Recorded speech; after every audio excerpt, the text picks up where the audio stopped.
I'm upset those papers came out and then no one really even talked about it. And barely got it, nothing. So Nothing.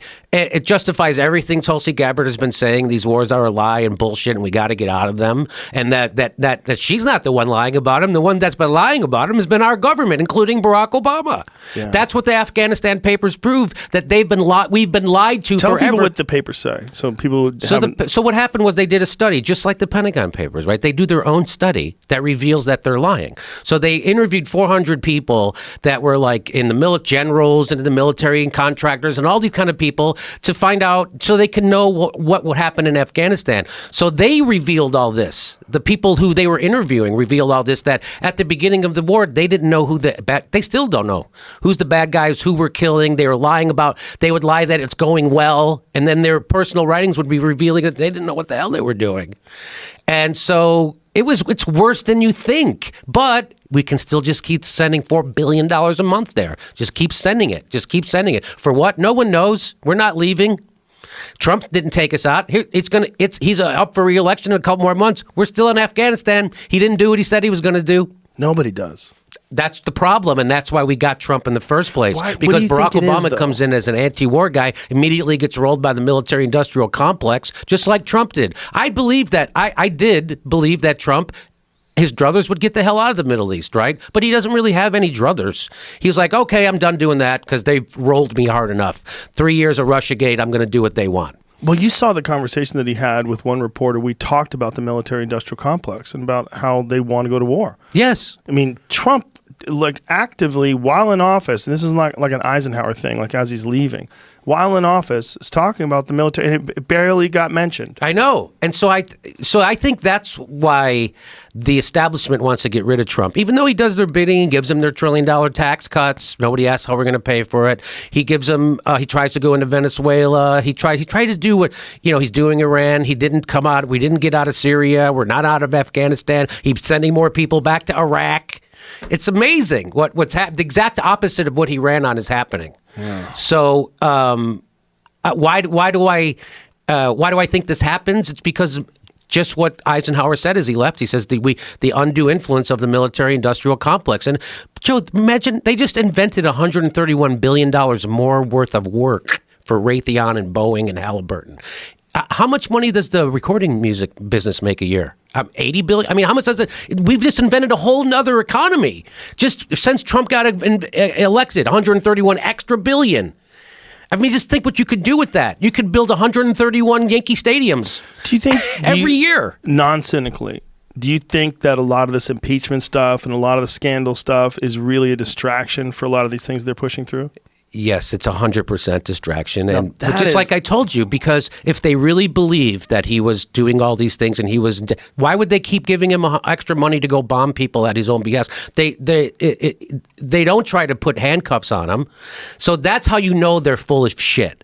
And the reason why they're coming at Trump in the way, there's ways to, so now they're starting to oppose him because of this Iran thing. So now you turn on CNN and Chris Cuomo goes, hey, why doesn't Congress do its job and take back the war powers that they gave into the president under this AUM? So now, which is what I predicted would happen when Trump, the silver lining of a Trump presidency was all the shit that the Democrats and Republicans have been agreeing on, which is war, fracking, opening the Arctic to drilling, all that stuff, gassing immigrants at the border. Now we're all going to become aware of it. Well, the Democrats spent 3 years doing frickin' Russiagate, so they didn't ever oppose him on that stuff, and they let him keep doing it. And so now people are starting to become aware of what's happening.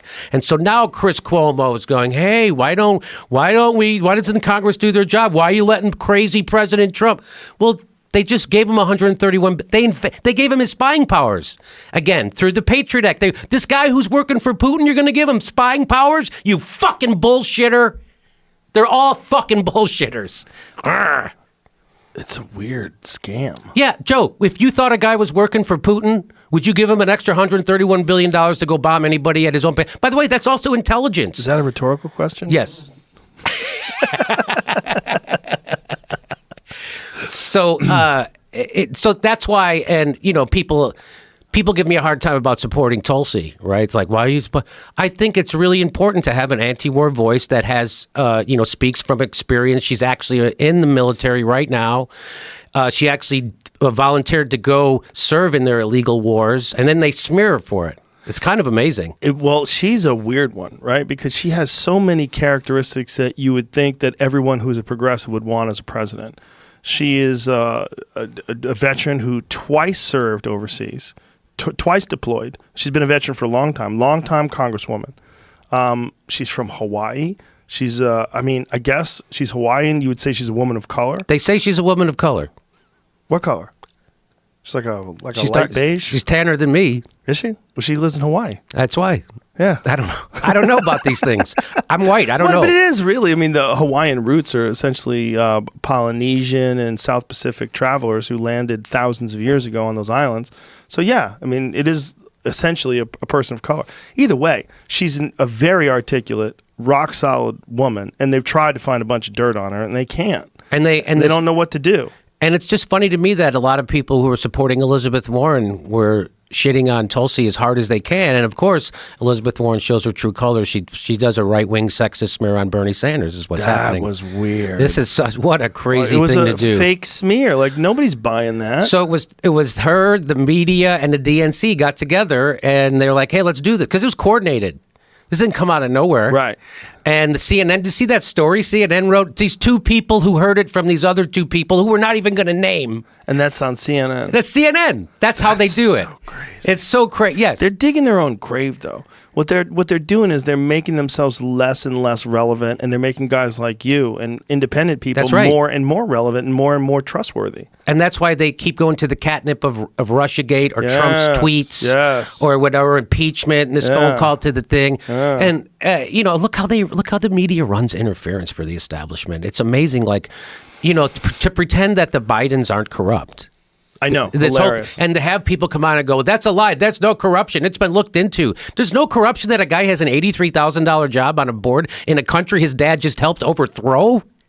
What are you, fucking crazy? That seems like it might be a little corrupt. Well, the conversation where he tells the prosecutor that if he's not gone, you don't get the $1 billion. Right. What do you know? They fired the guy. Right. Like you saw that video. So yeah, I saw that video, but their defense to that is they're saying, but that prosecutor was corrupt, and the next guy was even more tougher of an investigator. But that guy was investigating Burisma at the time. Yeah. And that guy did say later, that guy who got fired said, I got fired because I was investigating Burisma. He said that in a court document.